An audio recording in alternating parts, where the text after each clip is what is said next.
142 años de la muerte de Arturo Prat, cobra vida la conducta asertiva, ya que a través del discurso de Miguel Grau y Carmela Carvajal se aprecia un estilo de comunicación que expresa pensamientos, sentimientos y opiniones dadas de manera desenvuelta, considerando los derechos de los unos y de los otros, o del uno y del otro. Al revisar las palabras que envía Miguel Grau a la viuda de Prat, nos encontramos con una pluma llena de respeto por el adversario. La muerte de su esposo fue, como usted no lo ignorará, víctima de su temerario arrojo en defensa y gloria de la bandera de su patria. Deplorando sencillamente tal infausto acontecimiento y acompañándole en su duelo, cumplo con el penoso y triste deber de enviarle las que para usted son las inestimables prendas que se encontraron en su poder. Fíjese que lejos de odiar a quien se puede culpar de la muerte de Prat, Carmela Carvajal se desprende de las emociones negativas y responde: recibí su fina y estimada carta, fechada a bordo del Huáscar. En ella, con hidalguía del caballero antiguo, se digna usted acompañarme en mi dolor, deplorando sinceramente la muerte de mi esposo, y tiene la generosidad de enviarme las queridas prendas que se encontraron sobre la persona de mi Arturo. En ambos discursos se distinguen varios valores. Bueno, el valor no es ni la realidad en sí, así el individuo en sí, sino una particular relación entre individuos y realidad, que son la honestidad, la gratitud, la sinceridad, la generosidad, prudencia, sensibilidad, empatía, respeto, bondad, comprensión. Podría inferirse que ambos personajes, post combate naval, a través de las misivas, entendieron que la lectura no es otra cosa que la competencia de saber escuchar de manera efectiva la palabra escrita, ya que los ojos nos sirven para ver la letra y las emociones para interpretarla. Pero no vivimos de lo que vemos, sino desde lo que interpretamos.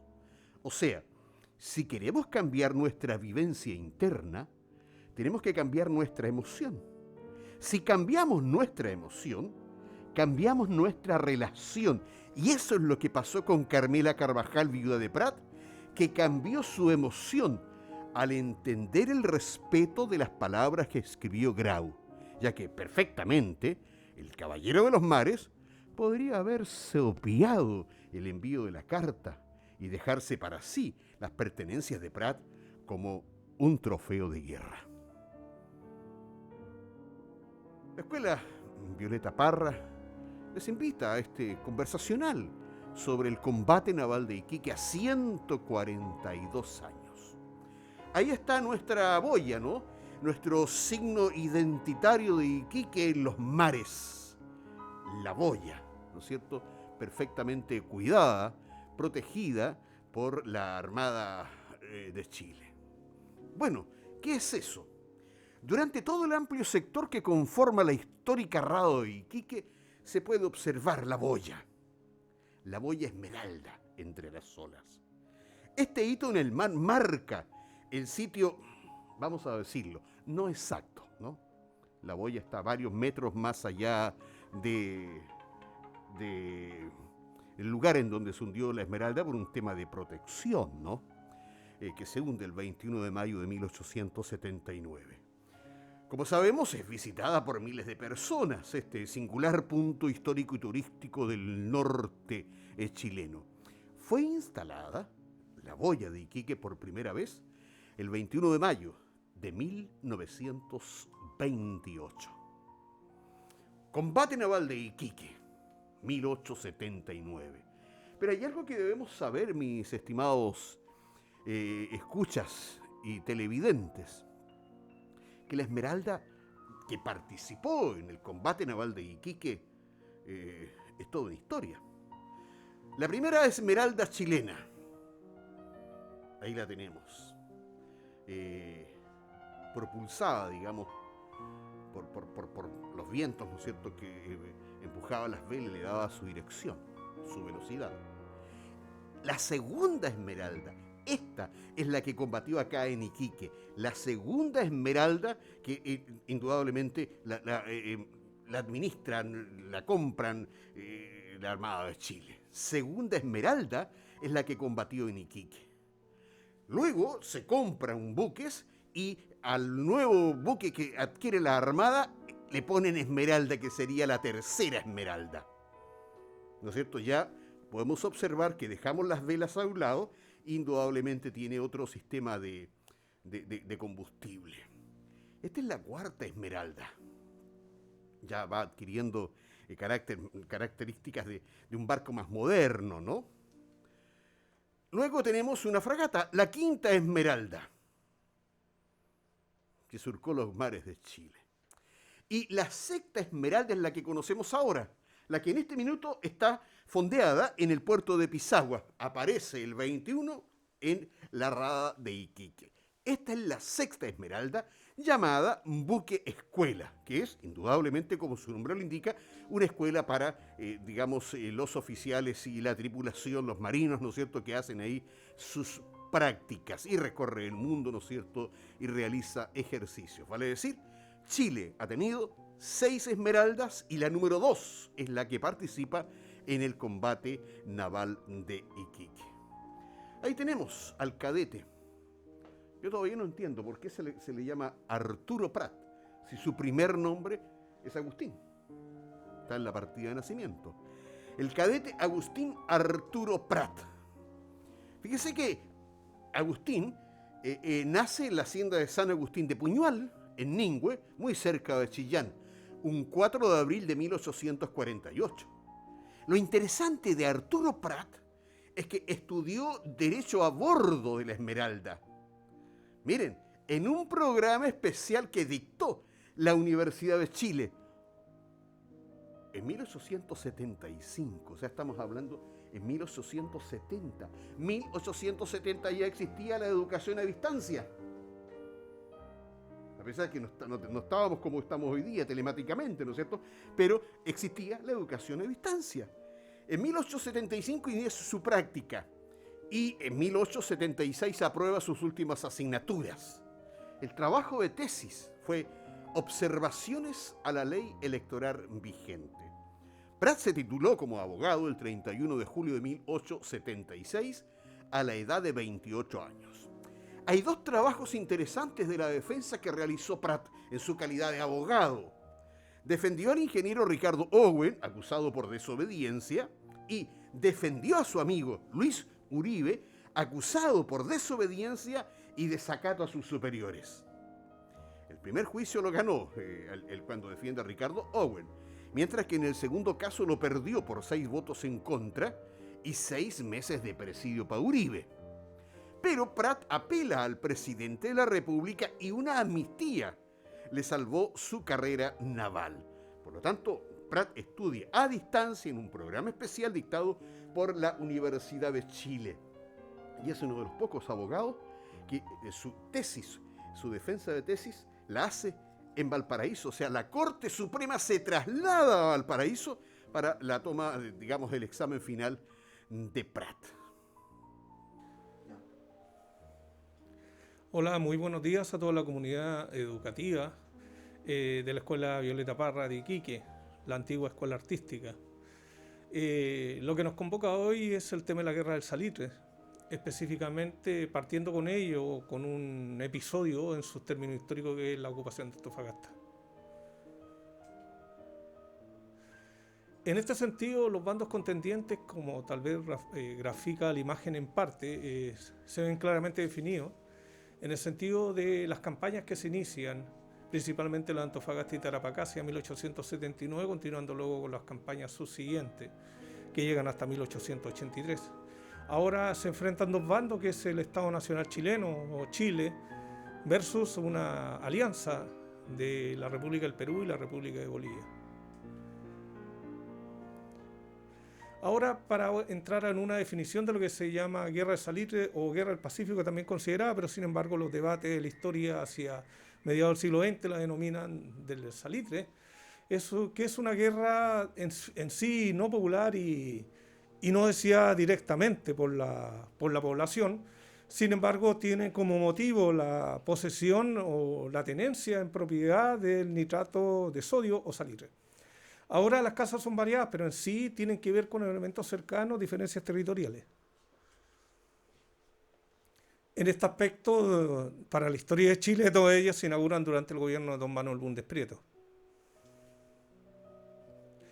A todo esto tiene que ver con lo siguiente, de que primero todo lo que significa el territorio norte de Chile, que aún en la población actualmente se le considera norte a la zona de La Serena, para que entendamos un poco cómo la estructura mental continúa. Sin embargo, el territorio extremo norte llegaba hasta Copiapó. Por lo tanto, viene el problema en sí con la definición de territorio que hay, debido a que no quedan claras las delimitaciones debido a los tratados tipo 7 que vienen de la época colonial del Virreinato del Perú. Y en ese sentido, cuando se independizan las colonias y forman los estados nacionales, específicamente con lo que va a significar Bolivia, va a haber una diferencia entre el Estado Nacional chileno y el Estado Nacional boliviano, sobre todo respecto hasta dónde llegan y hasta qué paralelos llegan.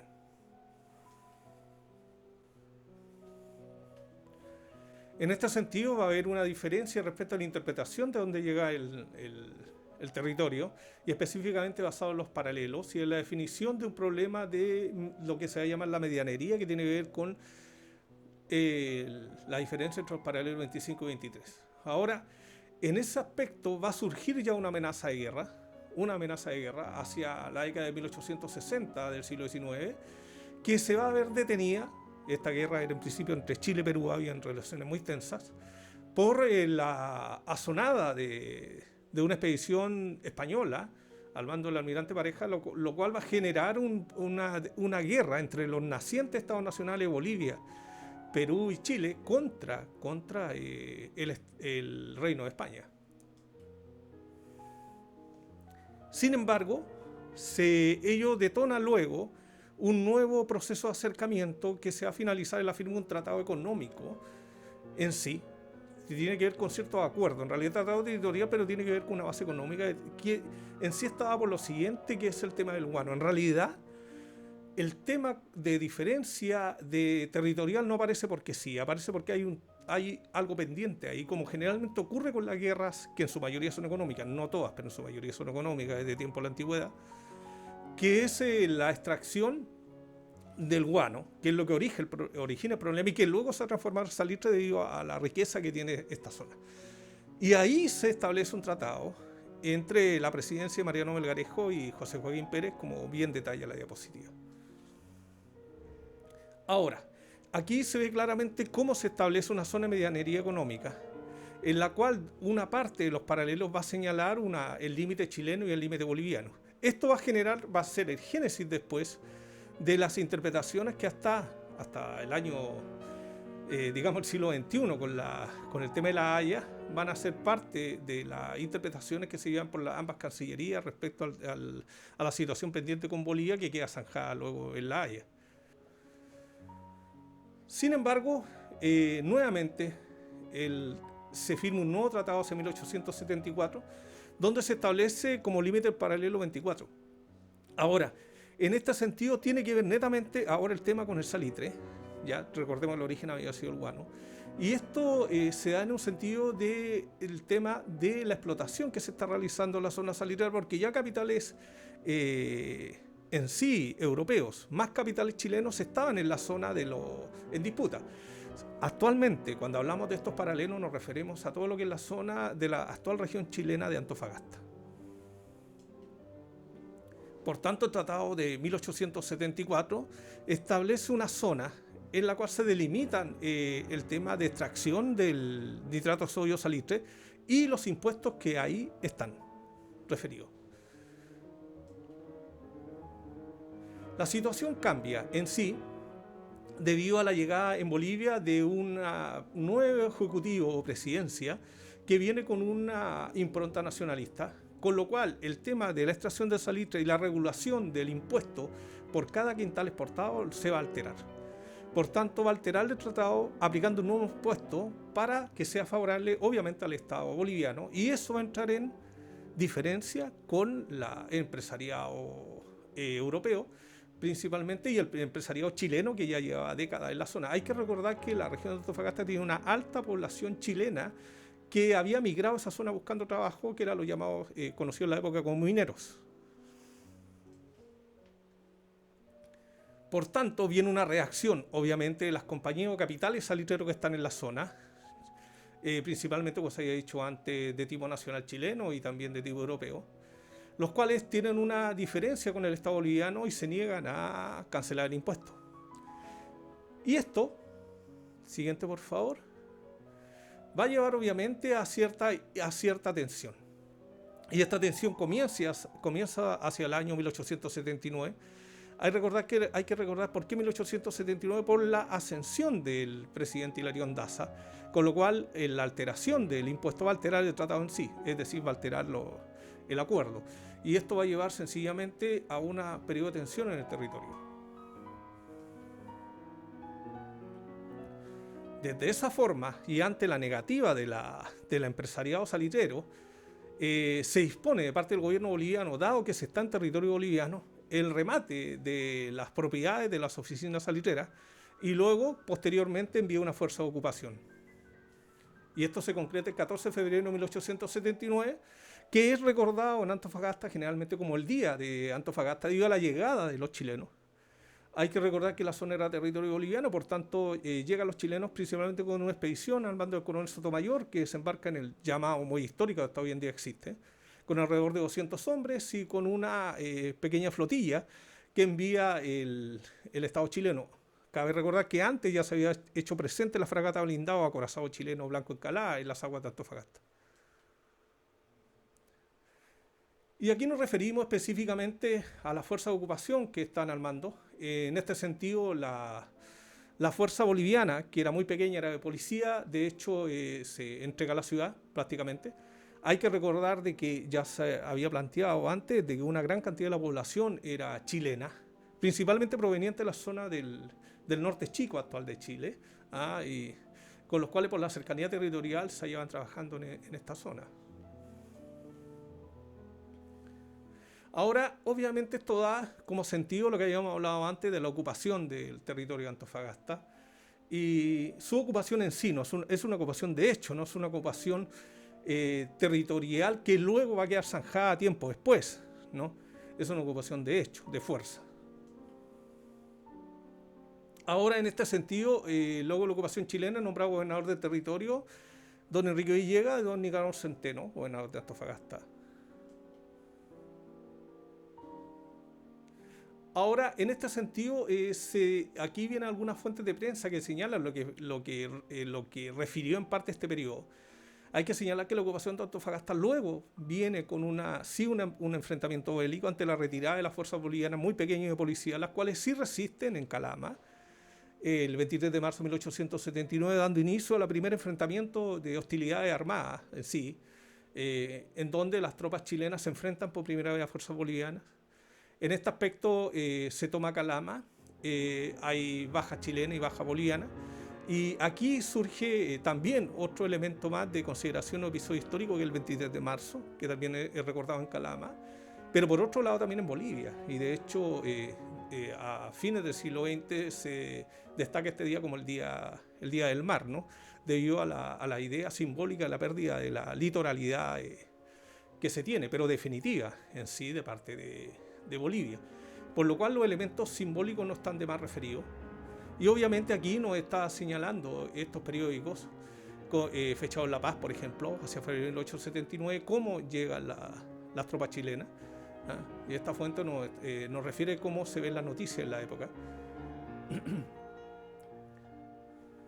Y nos registran, obviamente, cómo fueron recibidos las fuerzas chilenas, dado que principalmente la población chilena habitaba el territorio.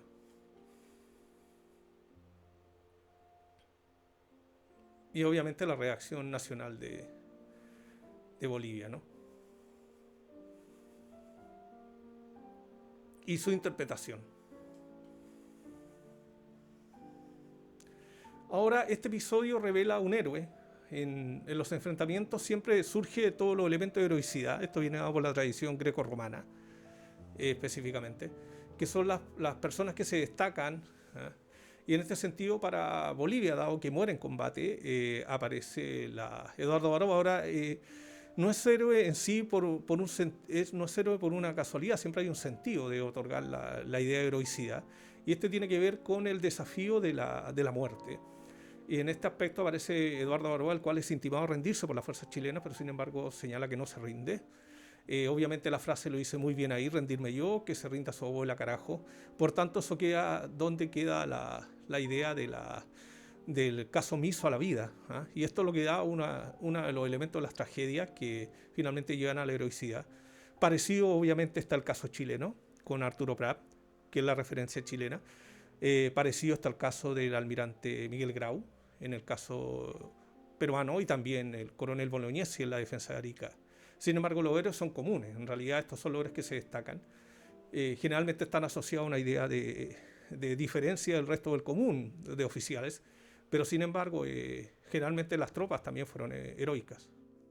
Iquique, 1879. Ahí tenemos una postal de el Iquique de esa época. Y ahí tenemos una foto de la corbeta Esmeralda,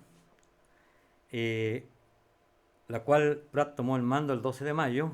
Esta corbeta fue hecha especialmente para Chile, fue la segunda, y aquí Prat inmoló su vida. Bueno, la Esmeralda de Prat, esta corbeta que nosotros hablábamos, fue hecha en el año 1854. Su desplazamiento era de 850 toneladas. No tenía blindaje, era sin blindaje. Su armamento era pequeño porque la corbeta no era muy grande: 16 cañones de 32 libras, 4 cañones de 32 libras, 2 cañones de bote de 12 libras, pequeños, y la potencia de 200 HP, la velocidad máxima 8 nudos, lo que corresponde a unos 15 kilómetros por hora. La tripulación, 199 hombres, la dotación de nuestra Esmeralda. Quien comandaba la Esmeralda, el capitán de fragata Arturo Prat Chacón. Y ahí lo vemos junto a su esposa, Carmela Carvajal Briones, de quien ya escuchamos anteriormente en los otros expositores. Acá tenemos una postal, una foto muy bonita de la cañonera Virgen de Covadonga. Esta cañonera, ¿no es cierto?, fue capturada por el capitán de fragata Juan William Rebolledo en el combate naval de Papudo, el 26 de noviembre de 1865, durante la guerra que había contra España. Por decreto supremo, el 4 de diciembre de 1865, se dispuso que esta goleta conservara su nombre original a servicio de Chile, como, ¿no es cierto?, Covadonga. La Covadonga se distinguió en el combate naval de Aptao y luego en la Guerra del Pacífico, especialmente en el combate naval de Punta Gruesa, el 21 de mayo de 1879. Acá tenemos al comandante de la Covadonga, Carlos Conde de Laza, y a su esposa Matilde Lemus Valdivieso. Carlos Condel nació en Valparaíso el 14 de agosto de 1843. A los 15 años se incorporó como cadete de la Escuela Naval. Allí, junto a Arturo Prat Chacón, Juan José Latorre Benavente, Jorge Montt Álvarez, Luis Uribe Orrego y otros, pasó a formar parte de lo que más tarde se llamó el Curso de los Héroes. En su carrera ocupó cargos a bordo y en tierra, y así, el 15 de abril de 1879, día de la declaración de la Guerra del Pacífico, fue nombrado comandante de la Aptao. Posteriormente, se le entregó el mando de la corbeta Virgen de Covadonga, goleta que habría de inmortalizar su figura, al dar un duro golpe de la Armada peruana, causando la pérdida de la fragata brindada Independencia en el combate naval. Transporte La Mar. Construido en astillero Gurlaix Bros, Dunde, para William Belfort y Cia. Era de fierro, su propulsión a hélice y su maquinaria de composición invertida. Este fue adquirido en 1870 por la Compañía Chilena de Vapores. Fue parte del aporte de la Compañía Chilena de Vapores a la Constitución de 1872. Pero acá no pertenecía a la dotación naval. Fue entregado en arriendo a la Armada durante la Guerra del Pacífico, de acuerdo al convenio con el gobierno con fecha 5 de mayo de 1874. En los inicios del combate naval de Iquique, el 21 de mayo de 1879, se encontraba en ese puerto como depósito de carbón, recibiendo órdenes de abandonarlo para no caer en poder de los peruanos y no afectar la movilidad de la escuadra. Una vez que la escuadra chilena zarpa en mayo 16, llega a Iquique, el almirante Williams Rebolledo, en el bloqueo, porque esa fue la función de los dos buques que estaban acá en Iquique, era el bloqueo de Iquique por parte de nuestra escuadra. El almirante Williams Rebolledo ordenó detener el trabajo de las máquinas condensadoras de agua. No se olviden que en ese tiempo Iquique no tenía agua potable, la traían de Arica, ¿no es cierto? O la traían de Pisagua. Pero habían plantas desalinizadoras, habían alrededor de 10. Y han pasado 142 años y no hemos evolucionado en ese sentido. Entonces, ¿qué es lo que hace el almirante? Detener el trabajo de las maquinarias condensadoras de agua, prohibiendo al mismo tiempo que tuviesen acceso a la bahía los vapores que traían agua de Arica. Bueno, Iquique se quedó seco. Entonces, ante la crítica situación en la que se encontró la población iquiqueña, no había agua, el diputado por Iquique, Guillermo Billinghurst, peruano, logró conducir agua desde Pozo al Monte, utilizando para ello la misma cañería por la que la compañía Barrenechea transportaba el salitre en estado de disolución de la oficina Unión al puerto. ¿Qué significa transportaba el salitre en estado de disolución? Si nos extrapolamos a los tiempos actuales, Coyahuasi envía por tuberías, digamos, el cobre en estado de disolución al puerto de Patache. O sea, hay cosas que pasaban ayer y también pasan hoy día. La escuadra chilena al mando del contraalmirante Juan William Rebolledo. Las naves que estaban allí eran blindadas, 1, Blanco Encalada, el número 2, Almirante Cochrane. Las corbetas, Chacabuco, O'Higgins y Esmeralda. Y las cañoneras, Magallanes y Covadonga. El Callao, mayo de 1879. Al mando al capitán de navío Miguel Grau. Las naves, Brindado, Huáscar. Fragatas, Independencia, Monitores, Manco Cápac y Atahualpa. Corbeta, Unión. Cañoneras, Pilcomayo. Y transporte, Chalaco, Oroya, Limeña y Talismán. ¿Qué sucedía en Iquique el 19 de mayo de 1879? Días previo a la batalla. Un dato curioso, se cruzaban las escuadras a las 9:30 horas de la mañana frente a Pisco, se cruzaban sin verse la escuadra peruana y la escuadra chilena. La escuadra chilena enfilando hacia el Perú y la escuadra peruana del Perú hacia Iquique. A una distancia de unos 200 metros por las olas no se pudieron ver. ¿Qué pasó el día 20 de mayo? Prat, esperando y resguardando la zona, hace ejercicio de señales a la Covadonga y hay una entrevista de Conde con Prat en la Esmeralda.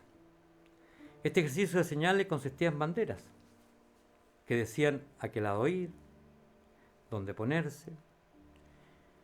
Era el sistema de mensaje. Luego Prat y Condel van a conversar de lo que va a pasar o de lo que puede pasar y lo que tienen que hacer. Y se reúnen, ¿no es cierto?, junto al Uribe, ahí podemos verlo con otros personajes, y tienen una cena el 20 de mayo a las 21 horas. El aperitivo, un brandy. De entrada, rollo de jamón con vegetales. Y el primer plato, sopa de espárrago con crutones.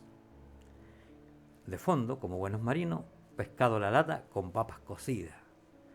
Y de postre, mote con huesillo y un bajativo de ginebra. En ese momento se estaba conversando acerca de lo que tenía que defenderse y lo que había que hacer si la escuadra enemiga llegaba a Iquique. El 21 de mayo, los chilenos celebramos a nuestros héroes del mar, entre ellos a don Arturo Prat Chacón, que entregó su vida por la patria y alentó a nuestros soldados para continuar luchando. El día miércoles 21 de mayo de 1879, el bloqueo se mantenía como de costumbre, como si el destino quisiera dejar imborrablemente marcado ese día para las glorias de Chile. En la rada de Iquique se reunieron 5 buques adversarios con cuyas iniciales se formó la palabra Chile.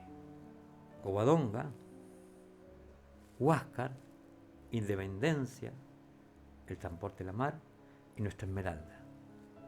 Curiosamente, si juntamos las primeras palabras de estas embarcaciones enemigas, entre ellas vamos a formar la palabra Chile. ¡Humos al norte! Miércoles 21 de mayo, 6:30 de la mañana, alguien desde el palo de Trinquete decía: ¡Humos al norte! Amaneció el miércoles 21 de mayo. El mar estaba en completa calma y la neblina, como es tradicional, cubría la bahía. La neblina se levanta sobre el horizonte. 8 de la mañana. Y el reloj de la torre de Iquique lo ha anunciado con 8 campanadas. De pronto, el vigía de la Covadonga grita: ¡Humos al norte! Condel termina de vestirse rápidamente y sube a la cubierta enfocando sus anteojos hacia el mar. Varios marineros se encuentran cerca de él en sus puntos de servicio y uno de ellos exclama: ¡El Huáscar a la Independencia, mi comandante! ¿Cómo lo has conocido?, pregunta Condel. Porque yo serví en ello hace 10 años, contesta el marinero. Condel hizo acercar la Covadonga a la Esmeralda para avisar a Prat de la presencia del enemigo. Pero el comandante de la Esmeralda ya había sido prevenido y se encontraba en la toldilla. Junto a él, su amigo, el teniente Luis Uribe. La bruma del mar hacía borrosas sus siluetas. Sin embargo, Uribe, dirigiendo a su comandante, le dijo: «Uno de los buques es el Huáscar, mi capitán». «¿En qué lo conoces?», pregunta Prat. «En el trípode del palo de Trinquete», contestó su amigo Uribe. Prat dice: «Ordene que en la mar se aleje hacia el sur con toda la fuerza de sus máquinas y que se toque zafarrancho de combate. Enseguida que la tripulación que suba a la cubierta». Mientras se ejecutaban sus órdenes, ordenó por señales a Condel: «Seguid mis aguas». Indudablemente no había celular, no había WhatsApp, sino que a través de lo que se hacía y se hace todavía en la marinería, las señales con bandera. Y enseguida con la bocina le gritó: «¡Que almuerce la gente y refuercen las cargas!». «All right», contestó Condel. Mientras eso sucedía en los buques chilenos, en el otro bando, Miguel Grau Seminario, comandante del Huáscar, su esposa Dolores Cabero. Monitor Huáscar, 61 metros por 11, blindado. Y Juan Guillermo Moore, comandante de la Independencia. Fragata blindada la Independencia, al igual que el Huáscar. Eran las 8:15 de la mañana, 21 de mayo de 1879, y Arturo Prat, indudablemente, inmortaliza la siguiente arenga. Muchachos, la contienda es desigual, pero ánimo y valor. Nunca se ha arriado nuestra bandera ante el enemigo, y espero que esta no sea la ocasión de hacerlo. Por mi parte, os aseguro que mientras yo viva, esa bandera flameará en su lugar. Y si yo muero, mis oficiales sabrán cumplir con su deber. Por otro lado, en el otro buque, Miguel Grau también realiza esa arenga motivacional a los soldados del Perú. Tripulantes del Huáscar, ha llegado la hora de castigar al enemigo de la patria, y espero que lo sabréis hacer cosechando nuevos laureles y nuevas glorias dignas de brillar al lado de Junín, Ayacucho, Aptao y 2 de Mayo. ¡Viva el Perú! Luego de las dos arengas, 9:20 de la mañana, se inicia el combate. Caramba, caramba. Revienta una caldera de la Esmeralda. ¿Qué tenemos mala suerte, no? La Esmeralda, al reventar su caldera, comienza a acercarse a la costa. Vale decir, acercándose donde revientan las olas. Pero caramba, la costa tenía cañones puestos por los peruanos. Por lo tanto, las primeras bajas por fuego fueron desde tierra. Un cañón Krups construido en 1870. Desde tierra y desde el mar, la Esmeralda estaba siendo atacada. Grau, al darse cuenta que la Esmeralda bajó su velocidad, caldera rota, indudablemente, decide emplear el espolón. Esta fue una de las últimas batallas en el mar en donde los marineros de un u otro barco abordaban. Luego del combate naval de Iquique, ya digamos con la aparición de nuevas tecnologías en cañones y en otros, ya no se abordan los buques, pero acá Grau decide emplear el espolón. Primer espolonazo. Prat, como dirían los jóvenes de hoy día, cachó la maniobra. Y cuando el adversario emprendió la carrera, ordenó un viraje sobre el centro y la corbeta afortunadamente recibió el golpe de refilón. Mientras, indudablemente, paralelamente, los cañones del monitor Huasca, disparados a tocapeinoles, aventaron a 40 hombres de la marinería. Vale decir, a las 9:20 de la mañana, 40 bajas. ¡Qué mala suerte! Revienta la caldera, se va hacia la costa, le tiran cañonazos. Mueren 40 hombres. 9:20 de la mañana. Al trabarse los buques, Prat vio la oportunidad de abordar y grita a viva voz: ¡Al abordaje, muchachos! Solo su voz fue oída por el marinero Luis Ugarte y el sargento segundo Juan de Dios Aldea, que se encontraban a su lado. ¿Por qué otros no escucharon si habían 150 marineros? Las olas, el ruido, los cañones, etcétera, etcétera, los fusiles. Entonces solamente escuchan dos que estaban muy cerca de Prat con los que salta. Prat salta a la cubierta llevando su espada oficial.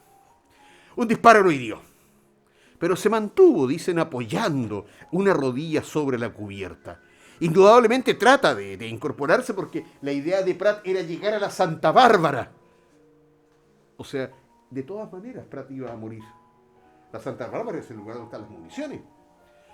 Cuando un marinero del monitor que salió de la torre de artillería, dicen, le disparó a boca de jarro en la frente. Hay otras versiones que dicen que un machete cayó, digamos, en su cráneo y perdió su vida. Muerto el capitán. ¿Pero qué pasa? Con ello hay un ejemplo de conducta moral. ¿Cuál es el ejemplo? No rendirse ante el enemigo, cualquiera sea su superioridad. Eso lo podemos extrapolar. Ese es el ejemplo, la conducta moral no rendirse ante el enemigo, cualquiera sea su superioridad. Y eso tiene que ver también con las acciones en la vida. No rendirnos ante el COVID, no rendirnos ante las malas notas, no rendirnos porque hay problemas familiares y baja mi autoestima. No debemos rendirnos. El monitor Huáscar, que está en Talcahuano, tiene indudablemente señalizado el punto o el lugar en donde Prat cae, ¿no es cierto? Y cada 21 de mayo, la Armada de Chile deposita ahí una ofrenda floral. Ya a esta altura del partido, 50 cuerpos despedazados. La Esmeralda comienza a hundirse. El teniente primero Luis Uribe Orrego asume el mando. Claro, no estaba el capitán quien asume. Teniente primero Luis Uribe, segundo comandante de la Esmeralda. Lo primero que hace Uribe, clavar la bandera que se había caído. ¿Y por qué este hecho? Es simple, porque al caerse la bandera pudiera ser como una señal de rendición. Y es lo que Uribe, ¿no es cierto?, imperiosamente ordena: clavar la bandera, estamos en combate. Bueno, se produce una encarnizada lucha a muerte, tiros iban, tiros venían, bombazos iban, bombazos venían, cañones disparando, vomitando fuego de uno u otro lado. 11:45 de la mañana, segundo espolonazo. El Huáscar ahí le da con todo, porque ya Grau infería que estaba a punto de rendirse. La corbeta estaba casi inmovilizada. Grau repitió el ataque de Espolón y el golpe abrió un gran boquete que inundó la Santa Bárbara. Y en ese momento el teniente Ignacio Serrano repitió la orden del comandante: ¡al abordaje! Y seguido por 12 valientes se precipitó a la cubierta adversaria. Parapetados tras las defensas de acero de las torres, los peruanos fusilaron a los asaltantes. No, sin que antes estos dieran muerte al teniente Jorge Valverde, que había salido de la torre, peruano.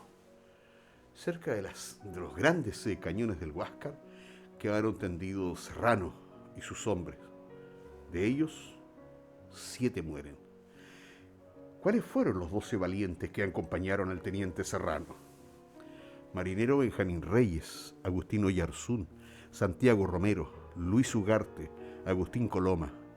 El fogonero Francisco Ugarte, capitán de altos José Rodríguez, timonel Elías Aranguis, timonel Eduardo Cornelio, José Domingo Díaz, grumete Santiago Salinas, grumete Luciano Volados. ¿Se dan cuenta los nombres? Las calles de Iquique inmortalizan a la tripulación de la Esmeralda. Claro, Ignacio Serrano Montaner sigue el ejemplo de su jefe, caído ya, y salta al abordaje. 12. Y la palabra es muy bien, 12 muchachos. Luego vamos a ver por qué. Saltando al Huáscar. Indudablemente, la marinería chilena, inyectada por el ejemplo que había saltado su comandante, ¿no es cierto?, se inyectan, ¿no es cierto?, y no perciben la muerte como algo que había que evitar, sino que la enfrentan. 12 horas y viene el tercer espolonazo. El Huáscar continuó el fuego por espacio de 20 minutos y de nuevo se lanzó al ataque. La vieja macarrona recibió el golpe cerca de la proa y a partir de ese momento se comienza a hundir. Los barcos no se hunden abruptamente, ¿no? A medida que va entrando agua, ¿no es cierto?, va haciendo el peso, se van hundiendo. Ahí tenemos una foto de los principales impactos recibidos por el Huáscar en el combate de Angamos. La Esmeralda se hunde lentamente. La Esmeralda sumerge la proa, porque la popa es la que va empujándola hacia el fondo del mar, luciendo sus banderas. Eso significa que cuando se ordenó clavar de nuevo la bandera chilena, no había rendición, y al hundirse con su bandera al tope, indica que no hubo rendición. Y ahí está la imagen, la famosa macarrona rumbo a la eternidad. Ernesto Riquelme, a las 12:05, es el quien dispara el último cañonazo cuando ésta ya estaba haciendo agua. El último cañonazo resonó en la nave. Ernesto Riquelme saludaba la muerte y la gloria. Cuando la Esmeralda se hundía herida de muerte y su proa se sumergía rápidamente, Riquelme, que atendía la artillería de popa, preparó un cañón y, aferrándose a la borda como pudo, para no caerse, porque ya la Esmeralda estaba, digamos, no estaba en posición normal, sino que se estaba hundiendo, se afirma para no caerse y, dándole de presión al cañón, dio fuego.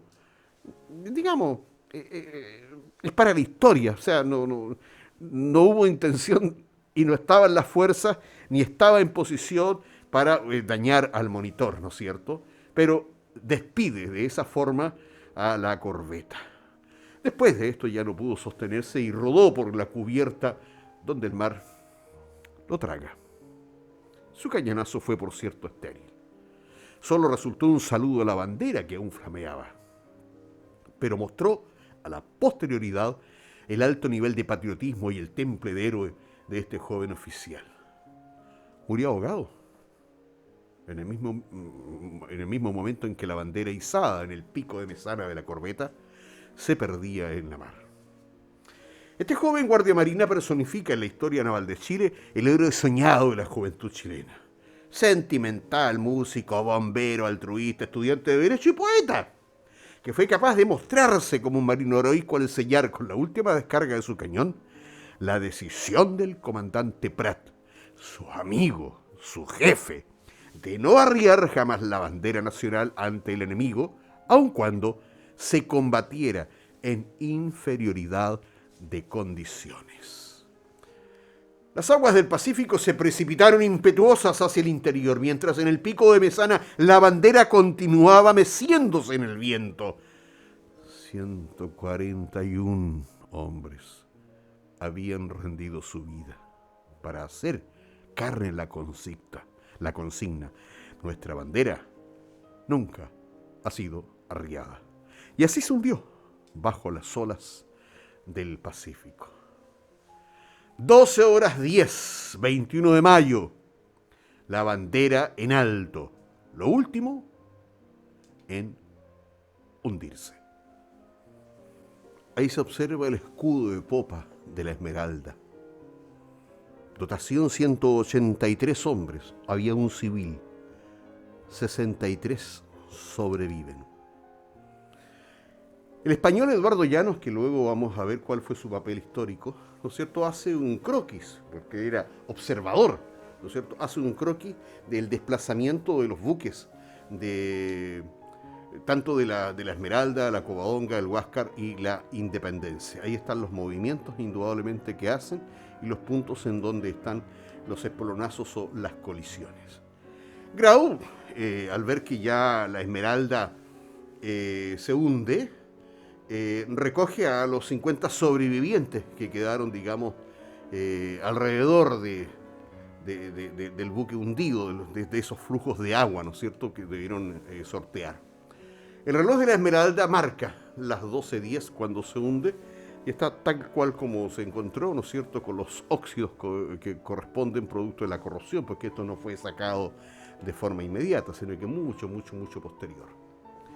La campana de la gloriosa corbeta Esmeralda. Fíjese que a la reliquia extraída desde el fondo del mar, algunos años después del combate naval de Iquique, el sacerdote José Luis Fernandúa, capellán de la Escuela Naval entre el año 23 y 1939 del siglo pasado, dedicó un hermoso poema a la campana de la gloriosa corbeta Esmeralda. Dice más o menos así: el viejo bronce sagrado que en la gloriosa Esmeralda marcó la hora suprema de Prat y sus camaradas, sigue con la voz sonora, serena, inmutable, exacta, cual cena la incorruptible voz de la conciencia humana, marcando el diario de vera selecta muchachada que ha de defender la honra y las glorias de la patria. Cadetes, la voz solemne de esta histórica campana es el eco de ultratumba de Prat y sus camaradas. Estos son los cañones. Estaban, digamos, en la Esmeralda.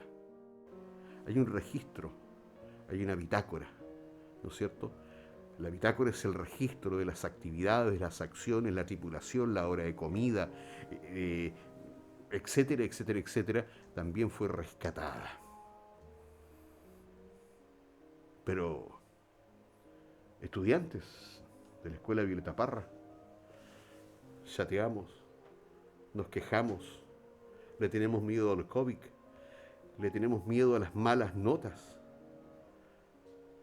Y fíjense ustedes que a la edad en que ustedes están en séptimo, octavo año, primer año medio, ya habían héroes que tripulaban la Esmeralda. En Valparaíso, Plaza Sotomayor, mirando el mar, indudablemente están este monumento a los héroes de Iquique, sus vidas por la grandeza de Chile. Cada 21 de mayo, así como en Iquique, en Valparaíso, en Talcahuano, hay grandes ceremonias para recordar y enaltecer a estos grandes héroes que participaron en la gesta del combate naval que se desarrolla en Iquique. Estos están los nombres de los marineros en la Plaza Sotomayor de Valparaíso. Pero vamos a la otra batalla, el otro combate. 12:10 del meridiano. Había terminado una batalla. Quedaban aún otros combates.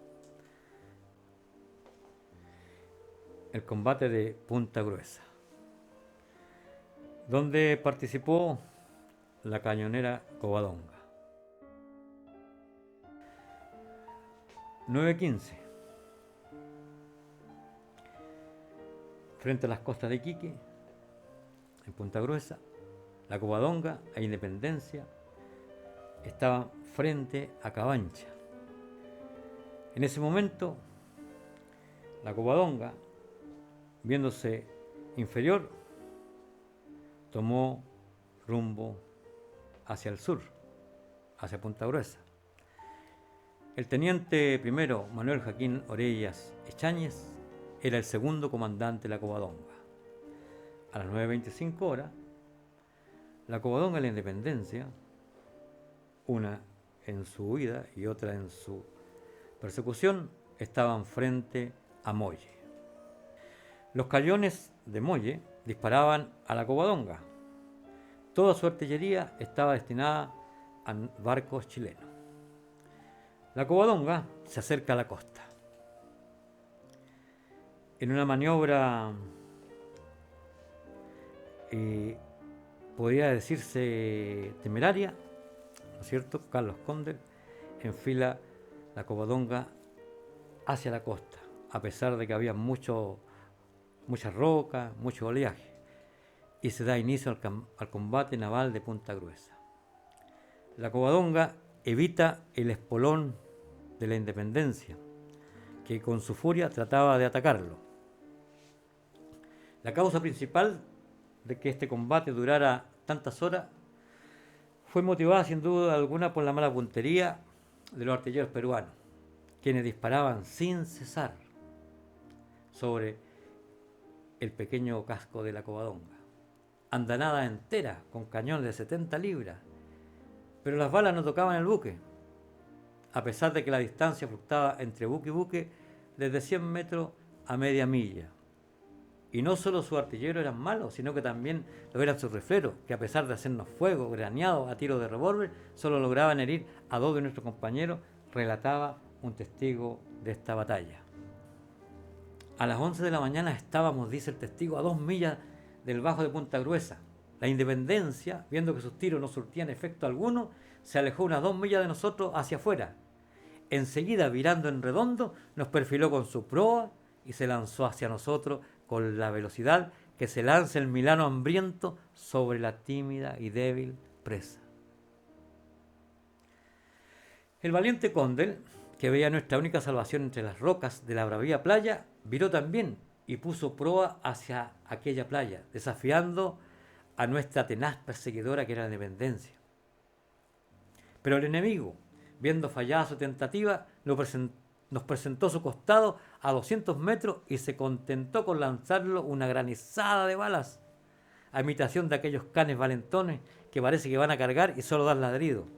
Mas los ladridos de la fragata peruana resultaron entonces sin ningún éxito, porque solamente 2 granadas de 70 libras reventaron dentro de la Covadonga, y como si la providencia hubiera guiado aquellos proyectiles, hicieron explosión precisamente en donde no nos hacían daño, en las carboneras.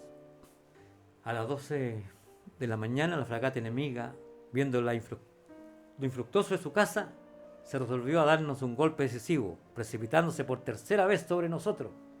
El comandante Condell comprendió que este era el golpe de muerte y con la entereza de su valor y su calma estoica mandó hacer los últimos disparos y enseguida dio la orden de estar listo para el abordaje. Hecho curioso que se transmitía en el tiempo. Ya Prat lo había hecho. Todo el mundo abandonó sus puestos para correr hacia popa, que era por donde amagaba el espolón de la Independencia, y cada cual principió a disparar su arma de fuego sobre la proa del blindado, por donde asomaba amenazante un cañón de 150 libras, que habría de reducir las astillas a nuestro buque, tan luego como fuese disparado. En esos momentos decisivos era de vida o de muerte, y todos contemplábamos anhelante de emoción la inmensa mole de hierro que se nos abalanzaba con toda furia sobre nosotros, como uno de esos monstruos marinos que pinta la mitología de los tiempos antiguos. Pero puedo afirmar con seguridad que el golpe era esperado con una impavidez fría y resignada, sin que nadie en el buque pensara pedir ni esperar gracia del enemigo. En ese momento, nuestro barco, la querida Covadonga, se estremeció, se detuvo y luego se sintió un sordo ruido en el fondo del mar. Con un impulso de la hélice, el viejo y glorioso casco de la Covadonga salvó la roca de Punta Gruesa y siguió flotando sobre el mar con orgullo e inmaculado con el tricolor al tope. Nuestra Covadonga, en resumidas cuentas, como nos contaba el testigo, pasó rozando las arrecifes, pasó rozando las rocas. En ese momento, continuó el testigo, la tripulación entera había gritado: ¡No varamos, comandante! Y la tripulación misma prorrumpió en el más unísono, espontáneo, hermoso ¡Viva Chile! Ese ¡Viva Chile! Es el más hermoso que he sentido en mi vida, dijo este personaje, al ver a 50 metros de nuestra popa la orgullosa nave enemiga que chocaba con estrépito contra la nueva roca Tarpeya y encallaba allí para siempre, quedando a merced de esta pobre vieja Covadonga.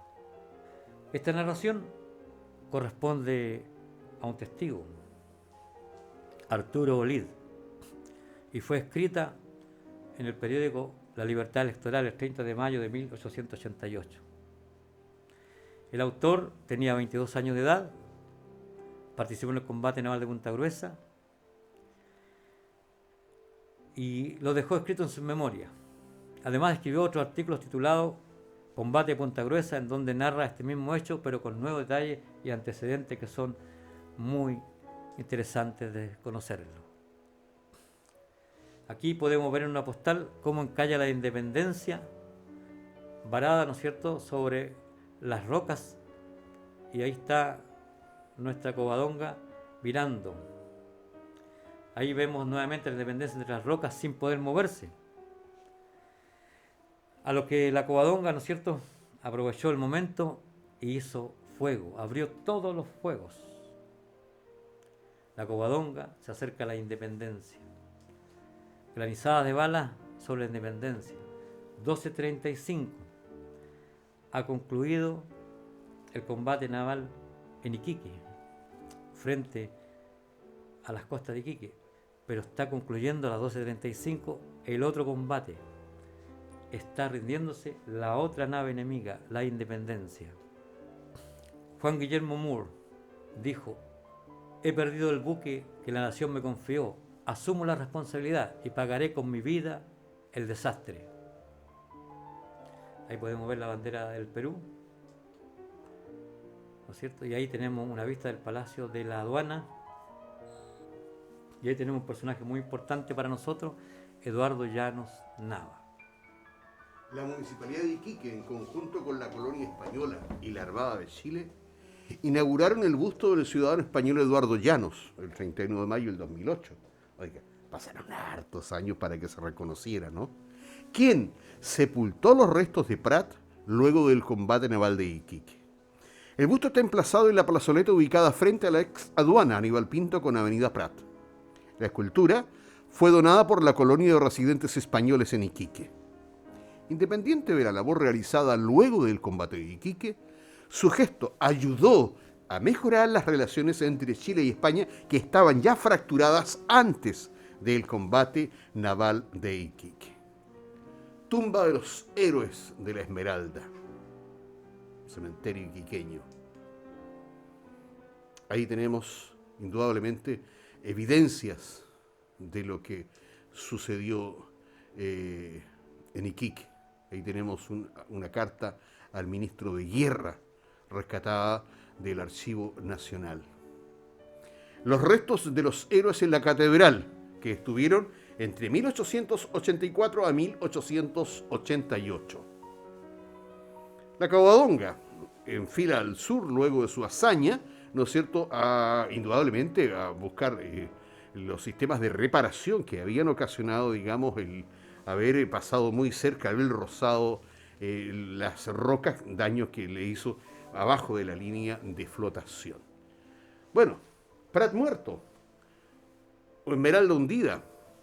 Un buque chileno logra que el otro se rinda, el enemigo peruano, y en Santiago de Chile se invita al pueblo a enrolarse al ejército o a la marina para continuar, digamos, las operaciones de guerra. Y el llamado fue masivo y la participación fue masiva. La juventud chilena corre a las armas. Ahí tenemos una nueva imagen de la ex aduana, la estación de pasajeros de Iquique, La Noria, estación de ferrocarril. Se dice que varios oficiales que fueron rescatados por Grau para evitar que los lincharan los peruanos en Iquique, fueron trasladados hasta la oficina salitrera La Noria, trabajo de investigación que todavía no ha sido concluido. Ahí tenemos las callecitas de la salitrera La Noria, lugar en donde estuvieron los oficiales de la Armada que fueron capturados. Y aquí tenemos el listado de pertenencia de Arturo Prat Chacón. Una espada sin vaina, un anillo de oro de matrimonio, un par de gemelos y 2 botones de nácar, 3 fotografías de su señora, una reliquia del corazón de Jesús, un escapulario del Carmen, una medalla de la Purísima, un par de guantes de Preville, un pañuelo de hilo blanco, un libro memorándum y una carta cerrada. Carta del almirante Miguel Grau a doña Carmela Carvajal de Prat. Monasterio Huáscar, Pisagua, junio de 1879. Dignísima señora, un sagrado deber me autoriza a dirigirme a usted, y siento profundamente que esta carta, por las luchas que va a rememorar, contribuye a aumentar el dolor que hoy justamente dominarla. En el combate naval del 21 próximo pasado, que tuvo lugar en las aguas de Iquique, entre naves peruanas y chilenas, su digno y valeroso esposo, capitán de fragata, don Arturo Prat, comandante de la Esmeralda, fue, como usted no lo ignorará, víctima de su temerario arrojo en defensa y gloria de la bandera de su patria. Deplorando sencillamente tan infausto acontecimiento y acompañándola en su duelo, cumplo con el penoso y triste deber de enviarle lo que para usted inestimables prendas que se encontraron en su poder y que son las que figuran en la lista adjunta. Ellas servirán indudablemente de algún pequeño consuelo en medio de su desgracia, y por eso me he anticipado a remitírsela. Reiterándole mis sentimientos de condolencia, logro, señora, la oportunidad de ofrecerle mis servicios, consideración y respeto con que me suscribo de usted, señora, muy afectísimo, seguro servidor, Miguel Grau.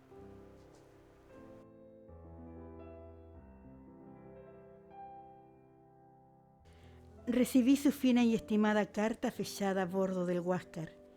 En ella, con hidalguía del caballero antiguo, se digna usted acompañarme en mi dolor, deplorando sinceramente la muerte de mi esposo, y tiene la generosidad de enviarme las queridas prendas que se encontraron sobre la persona de mi Arturo, prendas para mí de un valor inestimable, por ser o consagrada por su afecto, como los retratos de mi familia, o consagradas por su martirio, como la espada que lleva su adorado nombre.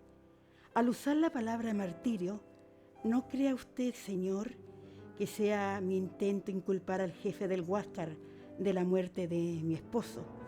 Por el contrario, tengo la conciencia de que el distinguido jefe que, arrostrando el furor de innobles pasiones, sobreexcitada por la guerra, tiene hoy el valor, cuando aún palpitan los recuerdos de Iquique, de asociarse a mi duelo y de poner muy alto el nombre y la conducta de mi esposo en esa jornada, y que tiene aún el más raro valor de desprenderse de un valioso trofeo, poniendo en mis manos una espada que ha cobrado un precio extraordinario por el hecho mismo no de haber sido rendida.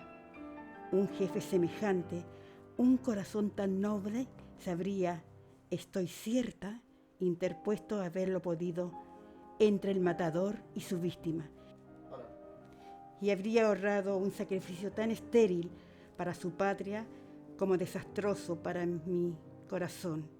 A este propósito, no puedo menos de expresar a usted que es altamente consolador, en medio de las calamidades que origina la guerra, presenciar el grandioso despliegue de sentimientos magnánimos y luchas inmortales que hacen revivir a esta América las escenas y los hombres de la epopeya antigua, profundamente reconocida por la caballerosidad de su procedimiento hacia mi persona y por las nobles palabras con que se digna honrar la memoria de mi esposo. Me ofrezco muy respetuosamente de usted, Carmela Carvajal de Prat. Monumento a la Marina chilena, Valparaíso, Plaza Sotomayor. Traslado de los restos de Prat el 13 de mayo de 1888, desde Iquique. Tumba de Miguel Grau en Perú, repatriado en 1890. Sorpresa histórica.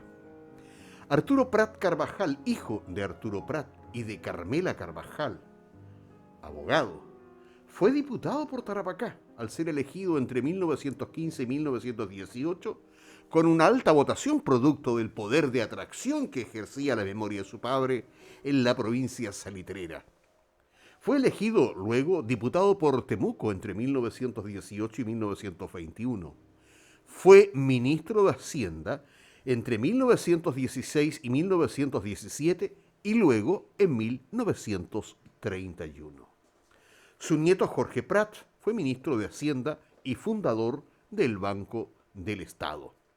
Su bisnieto Francisco Prat fue senador entre 1990 y el año 2002. 1940, oficina salitrera Humberton, como en todas las oficinas salitreras, se celebra con desfile, ¿no es cierto?, con ropa nueva, con bandas, el homenaje a los hombres de Iquique. Acá está el cenotafio en el cementerio número 1 de Iquique. Cenotafio indica la tumba sin el cuerpo presente. Acá está el reconocimiento, un faro al monumento en Punta Gruesa, homenaje a lo que sucedió en ese sector muy bien relatado. Hoy en día el Huáscar está en Talcahuano, como museo. Ahí observamos el camarote de Grau en el Huáscar. ¿Qué pasa en Iquique? Tenemos un monumento al marinero en Iquique. Y mal dicho, ¿eh? Monumento al marinero desconocido. Siempre le decimos, oye, ¿no? ¿Dónde? No, nos juntamos en el marinero desconocido. Monumento al marinero en Iquique. Ahí tenemos el Mirador Esmeralda. De este puñado de hombres mártires hay uno especial.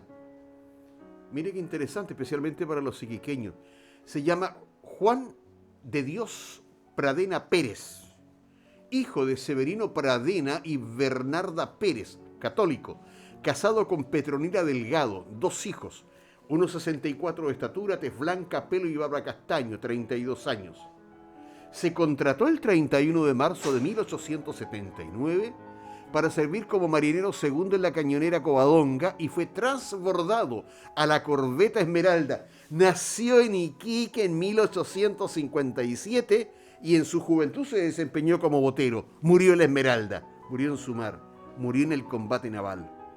Mi amigo Carlos Graña, que trabaja, periodista y trabaja en la Municipalidad de Iquique, es un eximio investigador, me confidenció en el marco de una conferencia dictada por el catedrático de la Universidad Bolivariana, Patricio Rivera, en ese entonces, sobre la Guerra del Pacífico, sus consecuencias para Perú, Chile y Bolivia, que producto de un acucioso trabajo de investigación encontró que en el Boletín de Guerra del Pacífico el apellido aparece como Rodenas y que su viuda obtuvo pensión otorgada por la ley chilena. ¿Qué calle, qué plaza, qué plazoleta de Iquique lleva el nombre de Juan de Dios Pradena Pérez, chileno, iquiqueño y que murió en la Esmeralda? Hay un trabajo pendiente para los concejales. A los hombres de la Esmeralda se les llamó la dotación inmortal, ya que de 198 marineros, 140 dieron su vida, y uno de ellos la dio por Chile frente a Iquique, cayendo frente a los suyos, frente a los boteros, por lo que ya es hora de cambiarle nombre al marinero por la de Juan de Dios Pradena. Señores concejales, aún es tiempo de poner las placas en su lugar. Monumento al marinero, una dicotomía. Siempre hablamos del marinero desconocido. No, este monumento fue entregado por la Armada de Chile a la ciudad de Iquique en homenaje a los hombres del mar. 30 de agosto de 1977, y ahí dice monumento al marinero. No está desconocido. Monumento en Talcahuano, de Prat. Y ahí están la flota de nuestra Armada en Valparaíso. Combate Naval de Iquique. Bibliografía aportada por Selén Durán, Mario Villalón, Wikimedia, Diario La Estrella de Iquique, y puesta como información por la Escuela Violeta Parra de Iquique. ¡Humos al norte! Se ilumina su faz. ¡Que se reúnan los hombres! Es el grito de Prat. Todos en torno miran su capitán, que en su voz agiganta ordenando pelear. Jamás el emblema ante nadie se rió, y espero este no sea el momento, defenderlo con honor. Y si yo muriera tratándolo de defender, sé, mis oficiales cumplirán con su deber. Iluminado su rostro y henchido su corazón, levanta su sable como buscando a Dios, y cual Quijote contra los molinos, Prat se abalanza sobre el barco enemigo. ¡Al abordaje, muchachos! Es el grito que quema sangre araucana, española y chilena. Suena sorda una descarga. Sobre la cubierta un héroe queda, y su sangre se derrama hacia la mar que lo espera. Sella así Iquique, pequeño puerto, más que un combate, una epopeya, acto heroico que jamás vio América. Prat, el hombre, Chile, su tierra, y flameando en el mástil hundiendo nuestra bandera la bandera chilena.